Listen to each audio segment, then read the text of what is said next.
Egaa amma kan barannu qubee afaan Oromooti.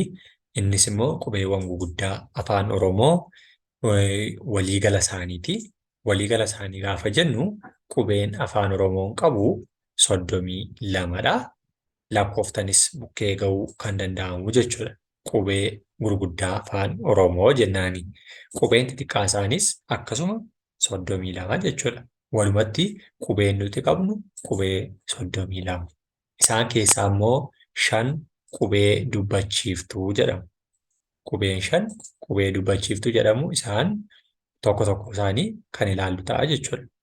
Qubee dubbachiiftuu 5 isaanii yeroo jennu tokko A jennaani. Lammaffaan E jedhamti. 3 I, O, U jennaani jechuudha. Warreen kun 5 qubee dubbachiiftuu afaan Oromoo 5 jedhamu. Warreen kana 5 qabnaa jechuudha dubbachiiftuu. Inni kan biraan qubee dachaa afaan Oromoo kan jedhamu immoo 7 qabnaa jechuudha. Isaaniinis kan ilaallu ta'a jechuudha taasisnee. Isaanis tokkoffaan Chaa jedhama. Lammaffaan Dhaa. Daa fi Haadha garuu tokko goonee dubbisna. Maal jennee dubbisna? Dhaa jennee dubbisna jechuudha. Inni kan biraan maal jenneetudha? Nyaa jennee dubbisna jechuudha. Naa fi haa nyaa. Inni kan biraan Shaa jennaanii jechuudha. Inni kan biraan Tsaa jedhama. Taa fi Saa wal bukkee buusneerra Tsaa jennaanii. Inni dhumaa Zwaa yookiin immoo Yuwaa jedhama. Inni qubee ergifataa kan jedhamu tokko yookiin immoo qubeen afaan Oromoo kan jalqabaa kaaseettiin hin jalqabne jechuudha. Egaa isaaniinis gaafa sagaleessinee yookiin immoo dubbisnu maal jennee jalqabna jechuudha. Tokkoffaa Chaa, Dhaa, Nyaa, Shaa, Tsaa, Zwaa jenna. Haala kanaatiin qubee dubbachiiftuu 5 fi qubee dachaa 7 afaan Oromoo keessaa qabnaa jechuudha. Kanaaf qubeen afaan Oromoo 32 keessaa 5 yoo baafne qubee 27 argannaa jechuudha. Qubee kana 5 gaafa keessaa baasnu qubee 27dha. 5 kana gaafatti daballu 32 ta'u jechuudha. Yoo qubee dachaa kanan baasnaa jenne immoo qubeen kan biraa waliigalli ishee 20 taati. Garuu Chaan kuni Caa fi Daa, Chaa, Dhaa jenneerra waan ta'eef wal keessa jiru jechuudha. Kanaaf 27 jenneetu addaan baasna jechuudha. Isaan tokko tokko isaanii kana gaafa sagaleessinu yookiin gaafa dubbisnu Aa, Aa, Baa, Baa, Caa, Caa, Daa, Daa, Ee, Faa, Faa, Gaa, Gaa, Haa, Haa, Ii, Jaa, Jaa, Kaa, Kaa, Laa, Laa, Maa, Maa, Naa, Naa, Oo, Oo, Aa, Aa, Aa, Aa, Raa, Raa, Saa, Saa, Taa, Taa, Uu, Vaa, Vaa, Waa, Waa, Dhaa, Dhaa, Yaa, Yaa, Zaa, Zaa jennaa jechuudha. Warreen kun qubee afaan Oromoo guutummaa isaanii yookiin immoo 27 isaanii fi qubee dubbachiiftuu keenya 5 dabalateetu jechuudha. Warreen kun warreen hunda isaanii of keessatti qabatee kan jiru jechuudha. Warreen qubee afaan Oromoo yookiin qubee dubbachiiftuu keenya keessatti kan nuti dubbisuu dandeenyu yookiin kan nuti haala kanaan ilaalle jechuudha.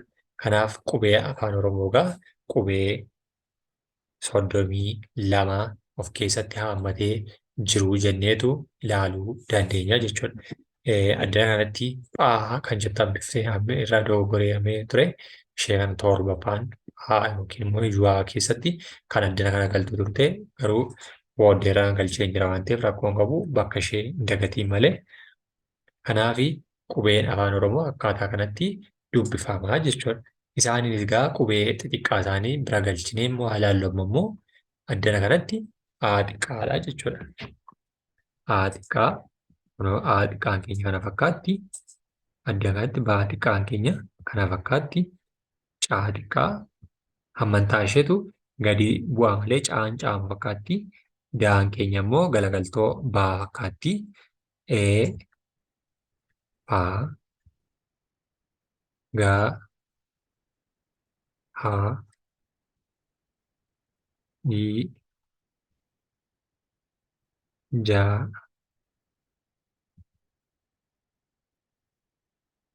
kaa laa maa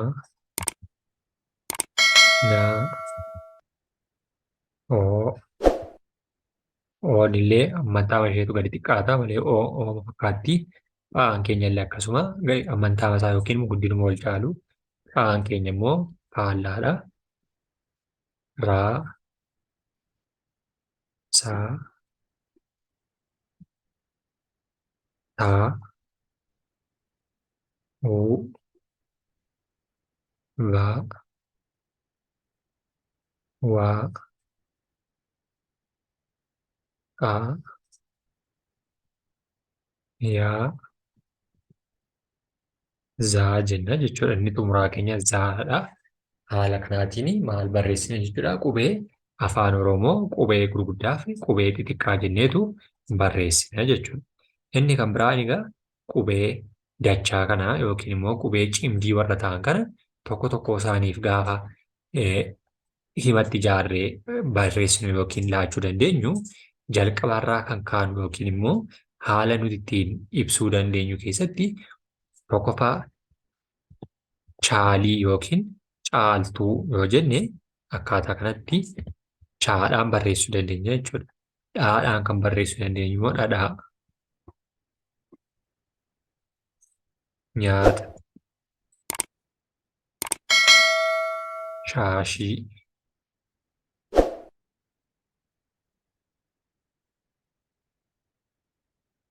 Shaashii.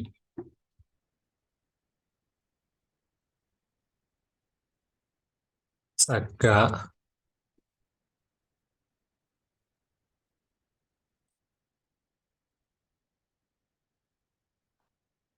Phaaphaasii.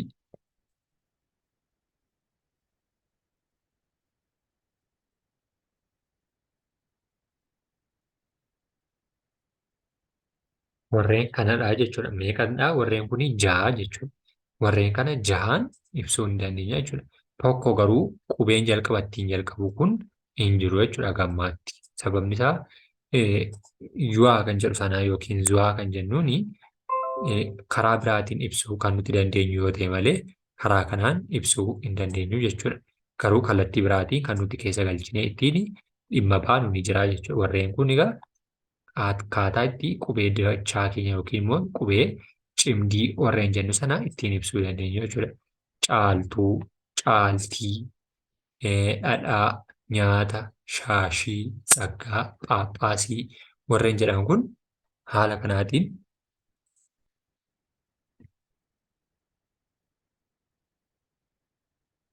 ibsuu dandeenya jechuudha. Kanaaf afaan Oromoo gaafa barannu gaanni jalqabaa of kennine shaakaluudha. Irra deddeebinee shaakaluutiin kan nuti baruu yookiin immoo beekuu dandeenyudha jechuudha. Kanaaf afaan Oromoo qubeen gurguddaa afaan Oromoo 32, qubee dubbachiiftuu 5, qubee dachaa 7 qubee afaan Oromoo keessaa ni arganna jechuudha. Haala kanaatiin namni kamiyyuu immoo yoo irra deddeebi'ee dubbise yookiin irra deddeebi'ee shaakale haala kanaan beekuu yookiin baruu ni danda'a jechuudha. Kana fakkaatti guyyaa biraan hanga walitti deebinutti galatooma ulfaadha.